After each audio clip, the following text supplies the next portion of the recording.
Movies always showed the guys in Hawaii.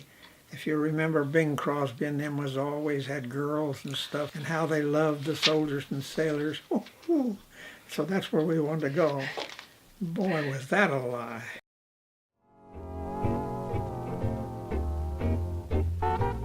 In 1941, Hawaii was the center of American peacetime naval operations and considered one of the best assignments for sailor and officer alike.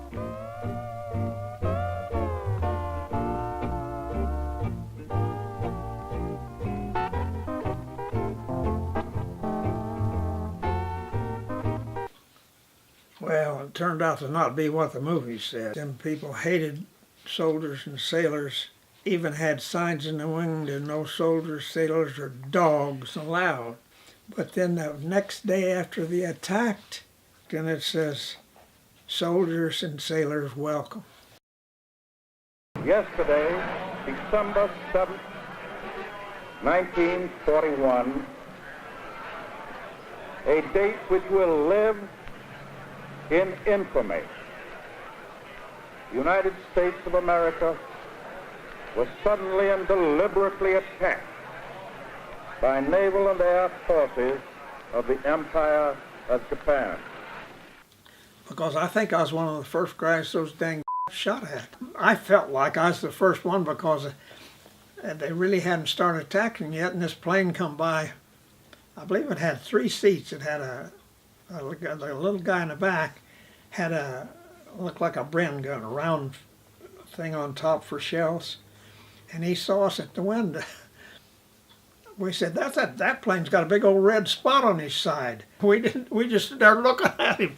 The guy in the back saw us and he swung that gun around. We hit the floor and he fired.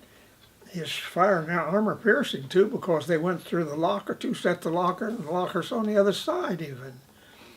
I took Bertie and showed her, because after the war they didn't patch a hole, they painted them. And so I took her there, and sure enough, there's where 2 bullets hit and made a little hole. And I told Bertie I was in the bunk right past that, where it's forbidden now. I don't know what's in there. But we was playing a game, and he says, big casino, whatever. I think that was a 10 of diamonds. He said, big casino, and boom, the building shook. It's almost like he did it. And that was, I guess, the first bomb that they had dropped off. We had no idea what was happening.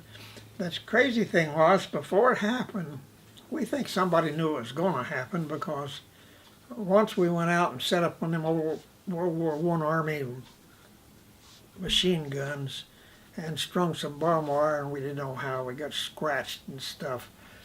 But we finally got it set up, but they wouldn't let us shoot it anyway. And we made sandbags around it, and then they called that in, and then they did what was smart. They dispersed every airplane with a little old tractor, but you hook it on the tail, drag the plane by its tail, and you drag it into a revetment, they call it. It's a big dirt like this, and you drag him in there and unhook, and they have to hit him from in front to really hit him. So each plane was in a revetment, and that was ideal. That corporal says, hey, Wright, you and, what the hell's the name of that kid I like? He's from Virginia. And he says, you and him run over there and get some gas masks. Them drop gas in Manchuria, and they might drop gas here too. So we took off running. I was right behind him. Westbrook, Bob Westbrook, that was his name. He was my good friend. I was going to go to Virginia because he always bragged about how them brim was such good fishing. He was right in front of me, and a plane come by strafing. You hear them bullets going through that glass. Those windows are glass, but they've got wire in them so they don't shatter. But as we run, I heard them damn bullets singing around. I didn't like it, but you can't do nothing about it. He fell, and that's the first time I had a fresh dead man. I reached down and grabbed him by the shirt to help him up, and normally his shoulders would come up. They folded. It made me have a sick feel in my stomach. His shoulders folded. I guess when you're first dead, everything's loose. And then I looked, the back of his head back here, about big as a nickel, was a hole where that bullet had gone in and come out. And I was right behind him. I must have been down lower because it didn't hit me. We had a bunch of recruits that just came in. They hadn't even been assigned to a unit yet, about 20 or 25 of them. And they didn't know what to do, and they was all shook up, and this corporal says, well, hell, tell them to go lay down on that ball diamond. They're not going to waste bombs on a ball diamond. Them have taken enough pictures of this place that they know there's nothing under that ball diamond. The only thing is, that ball diamond just 2 weeks before that was over here.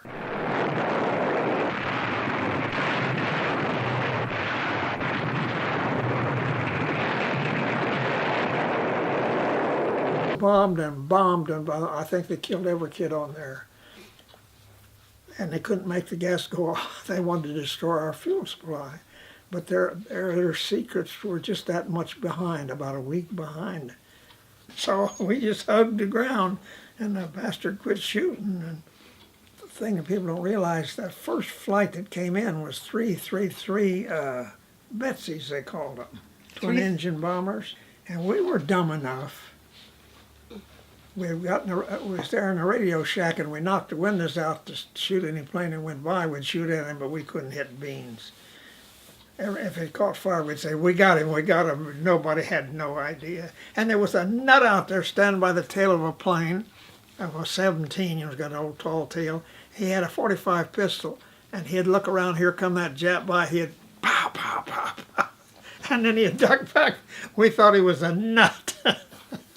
Can you imagine the guy doing that? I don't know who he was, but he had a lot of guts. Them made good bombs, that's one thing they did. The thing is, they didn't make good 20 millimeter shells like they do now, because one exploded right beside my head in the air. And I've got this whole side, I've still got 6 or 8 pieces of shrapnel in me. But that didn't do nothing but just make that ear almost stiff again. I ask that the Congress declare that since the unprovoked and dastardly attack by Japan on Sunday, December 7, 1941, a state of war has existed between the United States and the Japanese Empire.